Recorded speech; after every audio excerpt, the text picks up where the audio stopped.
Armin Mivas was a sexual sadist who found cannibalism the means by which he could express his sadism. Of all horrific killings I've come across, Mivas is there right near the top of all the killers because he actually got someone to sacrifice.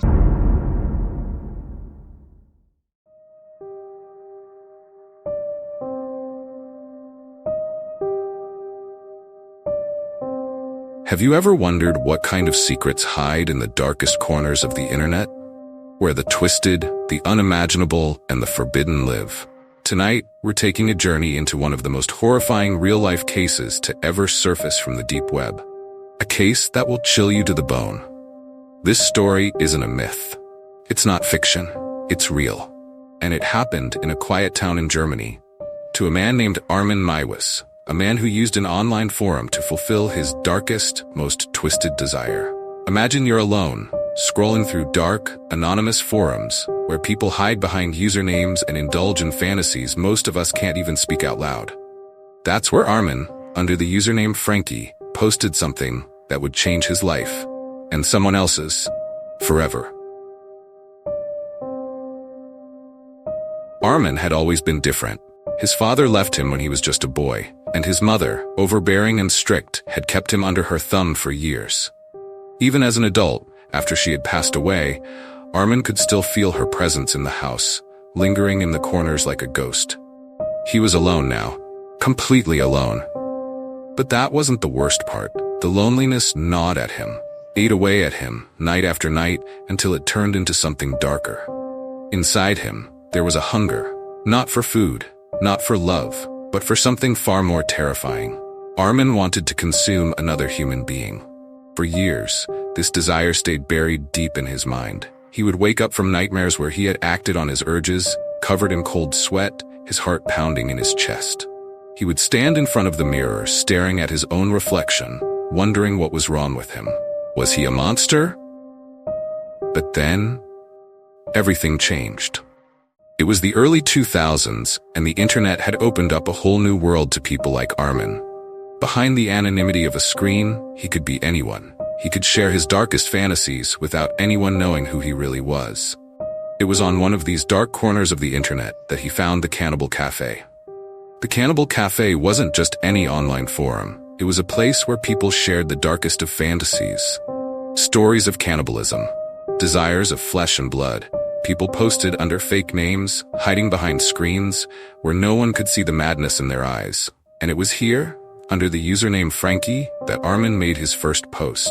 His words were simple, chilling, looking for a willing volunteer to be eaten. Must be healthy, between 18 to 30, and ready to die. The message hung in the digital air like a trap, waiting. At first, nothing happened. Days passed, weeks. Most people in the forum weren't serious, just people feeding off the thrill of the fantasy. But then, after what felt like an eternity, someone answered. His name was Bernd Jürgen Brandes, a man from Berlin. Bernd wasn't like the others. He wasn't here to play games. He wasn't pretending. He had a secret fantasy of his own. Not to eat, but to be eaten. It was a dark desire that had haunted him for years. He had lived a seemingly normal life, a successful career in software engineering, a comfortable home, but inside he felt hollow, empty. Bernd wanted to be consumed, completely. When he saw Armin's post, his heart raced. This was it, his chance to finally live out his fantasy. The two men began to exchange emails, their conversations growing more intense with each message. They talked about everything, how it would happen, what Bernd wanted, what Armin desired. The details were horrifying, but to them, it was perfect. The plan was set. On March 9, 2001, Bernd boarded a train from Berlin to Rothenburg. He knew he wasn't coming back. He had left behind a cryptic message for his colleagues, something that hinted at his departure, but no one would understand the true meaning until much later. As the train carried him closer to his fate, he felt no fear, only excitement. His dream was about to come true. Armin was waiting at the station. He looked normal, just an ordinary man. They greeted each other like old friends, though they had never met in person before. Bernd, too, looked like anyone else you'd pass on the street. There was nothing to suggest the horrors that were about to take place. The drive to Armin's home was quiet. The two men exchanged small talk, but underneath the surface, there was an electric tension. A sense that something terrible and irreversible was coming. When they arrived at the house, it was as ordinary as any other on the street. But inside, it was different. Dark. Cold. The shadows seemed to stretch longer, the walls seemed to close in tighter. The air was thick with silence, and the old memories hanging on the walls felt like they were watching, waiting. They sat down to dinner. It was surreal. Two men, one who wanted to eat, and one who wanted to be eaten, sharing a meal like any other. But the real meal would come soon. Armin had prepared a special room upstairs. It was bare, sterile, with nothing but a bed, a few tools, and a video camera in the corner. He wanted to record everything.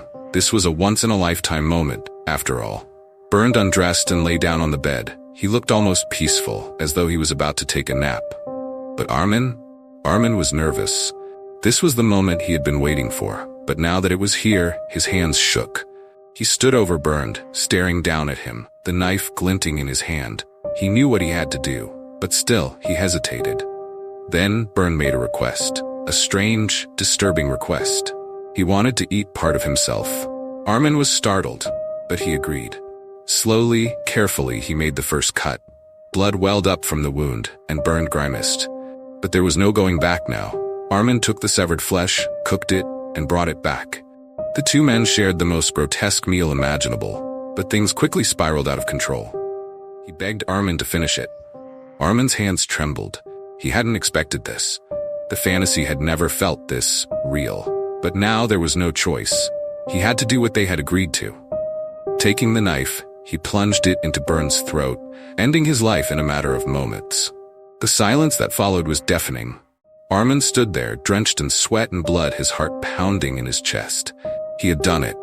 But instead of feeling satisfied, he felt something strange, a mixture of horror and relief. The nightmare wasn't over yet. Over the next few days, Armin carried out his plan with a cold, clinical precision. He dismembered Bernd's body, piece by piece, storing the parts in his freezer like leftovers. Each day, he would take a piece and cook it. Eat it. He felt alive in those moments, more alive than he ever had before. But even as the months passed and Armin went back to his regular life, the memory of what he had done began to weigh on him. The secret he carried was too heavy. He continued to visit the cannibal forums, posting vague updates about his experience. But the hunger, it never went away. In December 2002, his need returned. He posted again, looking for a new volunteer. But this time, someone was watching. The police had been monitoring the cannibalism forums, and when they traced the post back to Armin, they raided his home. What they found inside was beyond anything they had imagined. The freezer. The tapes. The grisly remains of Bernd's body, all labeled and stored like some macabre trophy. Armin was arrested immediately, and the media descended upon the story like vultures. The world couldn't believe what they were hearing. The Rotenburg cannibal. It sounded like something from a horror movie. But this was real. During his trial, Armin's lawyers tried to argue that Bernd had been willing, that it wasn't murder because Bernd had wanted to die, but the court didn't care. In 2004, Armin Maiwis was sentenced to 8.5 years for manslaughter. Then, after a retrial, he was given life in prison. Even now, as he sits in his cell, Armin claims he has changed. He says he found God. He says he no longer wants to eat human flesh. But the world hasn't forgotten. His story lingers in the shadows, a dark reminder of how dangerous desires can be when they are fed by the anonymity of the internet. Somewhere out there, others like Armin might still be lurking, waiting, watching. And the question remains, how far would someone go to fulfill their darkest fantasy?